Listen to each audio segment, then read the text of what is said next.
The MMA fortune teller. The teller, the teller, the teller, the teller, the teller, the teller. What's up, you guys? The Ultimate Fighter Season 29, Episode 9 recap. On today's episode, we're going to be breaking down the first fight of the semifinals. Took place in the bantamweight division. We had Ricky Turcios taking on Liudvik Sholinian. As you see here, the bracket moving forward to the final. Ricky Turcios did prevail in this fight. It was a very, very exciting fight. Probably the most exciting fight that we've seen on the show yet far. I really do believe that. I think this probably was the best fight. There was a couple other good ones too, but this one was just non-stop action, a 3-rounder. Turcios is just an absolute beast, and also credit to Sholinian as well, because Sholinian was standing in there and he was throwing some heavy punches, and he ate a lot of punches too. I mean, he really showed to have a big heart in there and a very sturdy chin. And not that Turcios is necessarily known for his power. He's more of a volume puncher, but the amount of shots that he landed probably would have finished a good amount of guys in there. A lot of guys would have kind of felt that the fight wasn't going in their way, and probably wouldn't have taken the continuous shots throughout that fight. But again, Sholinian did land some shots himself. He did land some power shots. Sholinian had a takedown. I believe that was in the second round. Sholinian had a takedown, but Turcios was able to even do some damage off his back and then get back up to his feet. Turcios was just one step ahead of him throughout the entire fight. Way more diverse with the striking. I love the way he throws combinations with his hands and then even finishes it with a nasty kick every time. This guy is a very well-rounded fighter. I think you may think I'm crazy here, and this might be a little early, but I think he solidifies himself as a UFC fighter with this fight. No matter how the finale goes, and obviously a lot of things can go differently, to say up until the point that you say you're like an official UFC fighter and you're going to be a staple of the division. But I think this guy will be around in the bantamweight division of the UFC for time to come. I truly believe that this guy just has what it takes. I mean, when even the fight that he lost on Dana White's Contender Series, he was so young at the time, and you even saw flashes of it then. The guy's he's an exciting fighter to watch. It's an absolute show to watch him. It's a pleasure. And he has some true talent. He's a complete mixed martial artist. You saw him go over to Dana White after he won the fight, and he goes to Dana and he thanks Dana for everything that Dana's done for MMA, for mixed martial arts. The sport of MMA. Obviously, you guys know what Dana's done. Dana's groomed this what we know today as the sport of MMA. He's groomed this MMA thing that we watch. So he even gave credit to the boss man. I'm sure that made Dana happy. And I truly think that Turcios is going to be around whether he wins or loses the finale. And he will be fighting the winner of Vince Murdoch and Brady Hastings. I'm hoping Vince Murdoch takes that fight. I would love to see Vince Murdoch versus Ricky Turcios. I think that's a great fight. Two Dana White Contender Series veterans. Two guys that are extremely well-rounded. Brady a little bit more grapple-oriented, looking to get those takedowns. Just a very strong guy.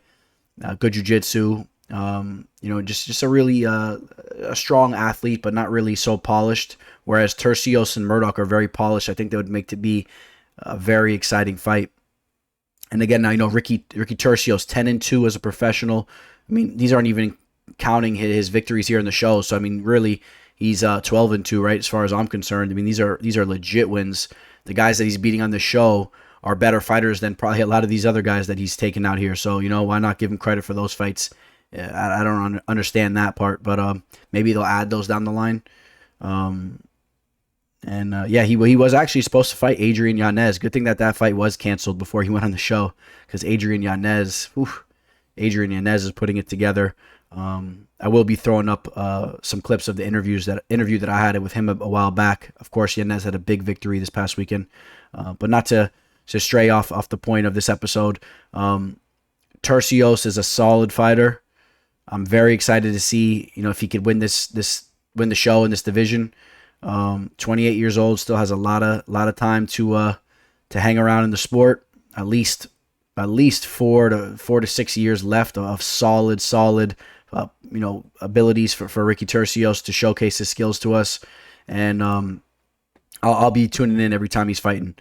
Let's see. On this show, got to talk about the prank. So Volkanovski did the return prank to Ortega, and his was putting a bunch of clocks throughout the entire gym area where Team Ortega suits up, because Ortega is known for being late all the time. It was kind of corny, and to be honest with you guys, I kind of said this for the first prank too that Ortega did. I don't know if it's that I'm getting older or something, but when I'm watching the show and I see these pranks, it's almost just cringeworthy. But it kind of brings a smile to your face because it's so corny that it almost makes you laugh anyway. Because these guys are sitting there with the straight face, trying to show this stuff as if it's like legit, like it's funny. It was kind of awkward.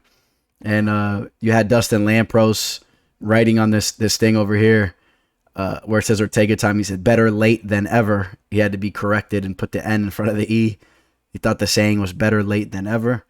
But you know what? When you see them doing the prank, Ortega goes up and he puts Volkanovski on his shoulders and walks him down, and he's giving him high fives. So at least at this point in time when they were recording, I do feel that they're pretty much cool with each other. As of recently, I've talked about it before, it seems like the beef is kind of stirred up, but I don't know if it's just fake, if they're just trying to sell this fight or not. Could have also been that, things change, and if Volkanovski was talking a little bit crap on the Joe Rogan Experience, maybe Ortega didn't like that. I don't know how legit that is, but these guys seem like they kind of mesh, and their personalities actually, lead them to get along, as far as I'm concerned. But a lot more to come with that, and also real quick, let me just touch upon Liudvik Sholinian. Sholinian, like I said, this guy has the heart of a lion. He's extremely tough. He's a good grappler.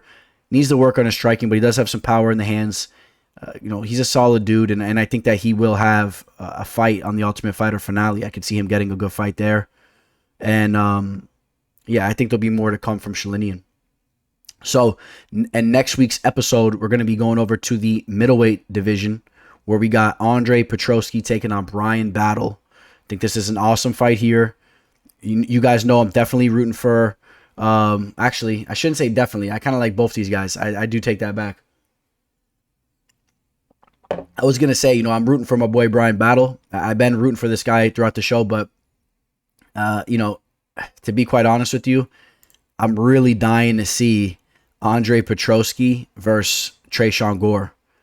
I think that would be such an awesome fight. Stylistically, I think both those guys are extremely talented, and I think those are the two guys I would love to see cap off this division, this bracket, for the finale. But I do like Bryan Battle, so I'm kind of torn on this fight. But if I'm being quite honest with you guys, I think right now, as much as I like Bryan Battle on the show, I think I'm edging more so. I want to see Petroski versus Tresean Gore, because I think that fight is just awesome. But we'll see if we even get that fight, because Gilbert Urbina will be taking on Tresean Gore. Gilbert Urbina has looked very good as well. So who knows what's going to happen.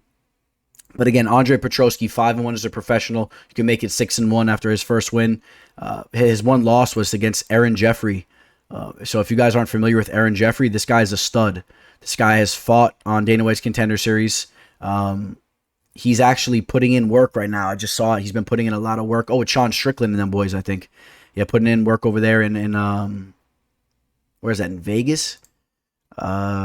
Slipping my mind real quick again, but you guys know what I'm talking about here. Put in the comment section. I'm sorry, slipping my mind real quick, but his one loss is against a guy that's an absolute stud. Aaron Jeffrey is a solid fighter that you will be seeing. Actually, Aaron Jeffrey will be fighting on Dana White's Contender Series this upcoming season, so keep an eye on this guy, Aaron Jeffrey. You will see him fight on Dana White's Contender Series coming up in the very near future. Other than that, Petroski's gone in there, destroyed all these guys, and he's a stud of a fighter. And then Bryan Battle has looked very good as well. Bryan Battle, very light in his feet, very quick for his size. Good striker, good takedown defense. I think it has all the makings to be a very exciting fight.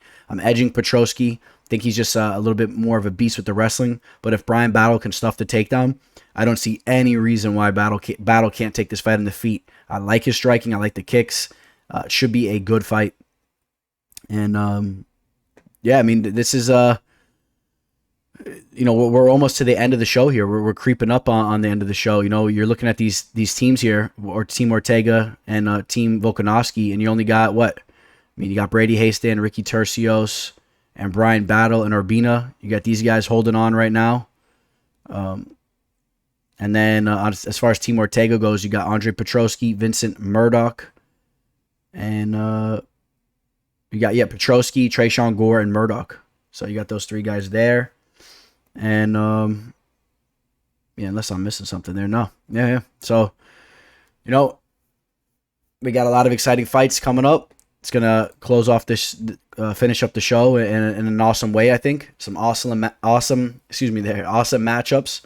And what else, guys? What else can we say? We got the ESPN 28 fight card prediction video that's already up to you guys here. If you guys want to check that out, it's for the upcoming card for this Saturday. I'm going to be doing another divisional breakdown episode. Try to get that out to you guys by tomorrow or the next day. And I think I'm going to hit up.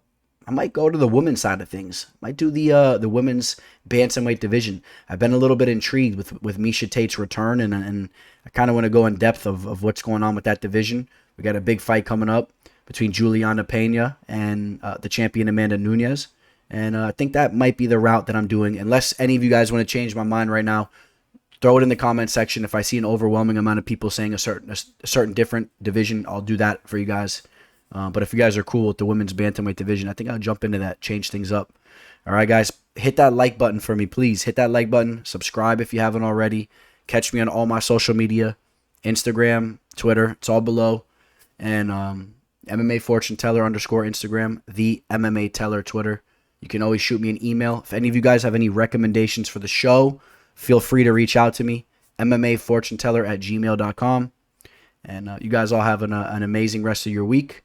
And I'll have more content coming out to you guys very soon. All right, guys. Signing out. Teller. The MMA Fortune Teller. The teller. The teller. The teller. The teller. The teller.